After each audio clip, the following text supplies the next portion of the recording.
Hey guys, my name's Gotlin and I'm going to be teaching you how to cook a chicken Yuk Sung, which is served in fresh iceberg lettuce leaves.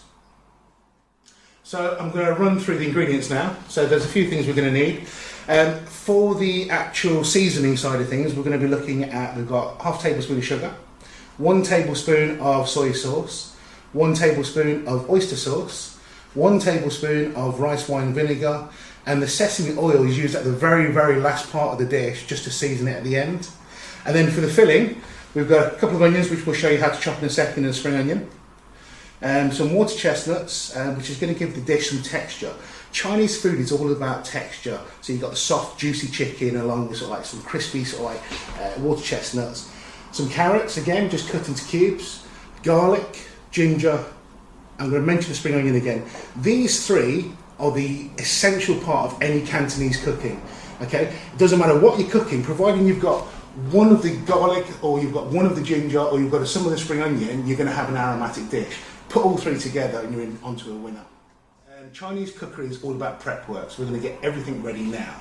So if we just come back down to the chopping board, everything else you saw, which is already made and ready. So I'm going to chop the spring onion in half, and then we're just going to chop this into small ringlets.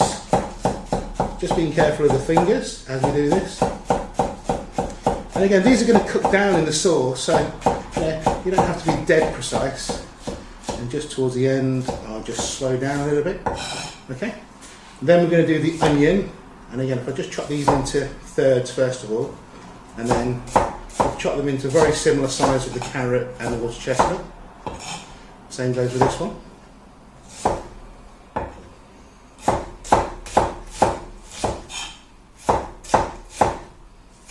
Okay, so we've got onion and spring onion chopped, and then the rest of the ingredients all ready.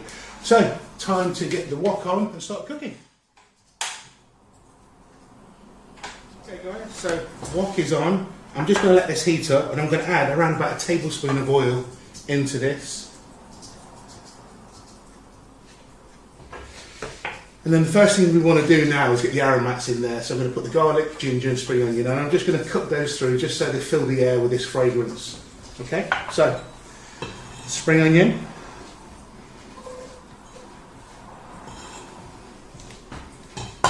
And then my garlic. Obviously, because the garlic is chopped quite small, I'm going to be quite quick when I hear the sizzling, because I don't want the garlic to burn and go bitter. So that's the garlic going in. And then we've got the ginger, which there's about a tablespoon, maybe a tablespoon and a half of ginger in there.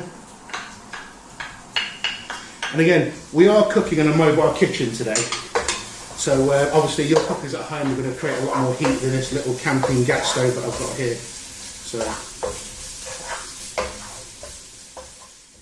all I'm trying to do is release the oils and get the aromats going, because we need to make sure that that goes right throughout the dish as we're cooking. They've been sizzling away now for about 20-30 seconds. The room is filled with aromats. It's a shame it's not smell-o-vision, because then you'll get the smell. We're going to add chicken. There's about 300 grams of chicken there, and all I've done is dice it up into ½ centimetre slices or pieces.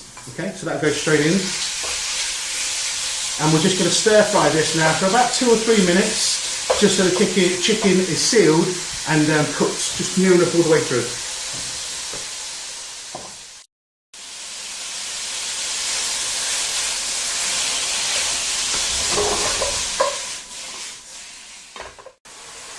Okay guys, chicken's had around about 2 minutes now. It's just gone a little bit, well, it's gone white and translucent, not quite cooked through, but I want to try and get the onions in there now, because I'm not a big fan of sort of like too much of a bite in my onion. So I'm just going to get my onion, which we sliced earlier, and get that straight in there. And because obviously we're putting the carrots in as well, I'm just going to get the carrots in there as well. So they're softened slightly, but as you eat it, you'll still get that crunch. Now, because this wok isn't like mega hot, because obviously we're using a camp stove, I'm just going to let that sit now until the water's kind of boiled away.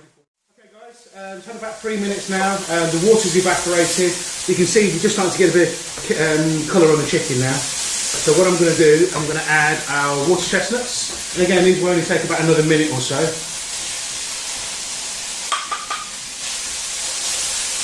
And they're there really really gives that crunch as you're eating it.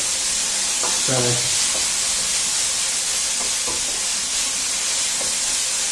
we'll give those one more minute just to cook through and warm through. On to the final bit now. So once the seasonings go in, quick stir fry for a minute and we're ready to go. So first thing I'm going to do, we're going to add the sugar and just make sure that that's dispersed right through the dish, because I don't want granules of sugar in there. Then that's half a tablespoon, sorry. 1 tablespoon of soy sauce. 1 tablespoon of rice wine vinegar. And 1 tablespoon of the oyster sauce. And I'm just going to combine all of these together now. And they'll reduce down and make a sticky sauce that covers each piece of chicken and the rest of the ingredients in this wok. So again, just be patient with this, about a minute and you'll have this lovely sticky sauce. And the last thing, so I'm going to switch the heat up. The sauce has been absorbed into the meat now, and the last thing you do is just dress it with around about half a tablespoon of sesame oil. Now this makes all the difference. And that's it. I'll take my bowl, I'll clear some of these dishes away, and we're just going to serve this straight into the bowl at an angle. And there's our filling. So the last thing we have to do now is build. So in this bowl here are the rice noodles and the vermicelli, and literally I've got a tiny handful and drop these into hot oil and they just puff up. So very similar to the prawn cracker kind of feel, but again it just offers that texture as you're eating it. And then we've got our crispy iceberg lettuce. Again, if you have trouble taking the leaves from the iceberg lettuce, just run it under cold water and let the weight of the water peel the leaves away from the iceberg itself. So we take one of our lettuce leaves, I'll grab a spoon. We can be quite generous because we made quite a lot. So that's our filling, just in there. We'll finish off with a sprinkle of the rice noodles, and we'll literally just fold and pop it into our mouths. So please give the recipe a try. Make sure you log on to quokcleanwan.com. All the recipes are on our website, and look out for the cookbook which will be out later this year. I'll see you again soon. Bye bye.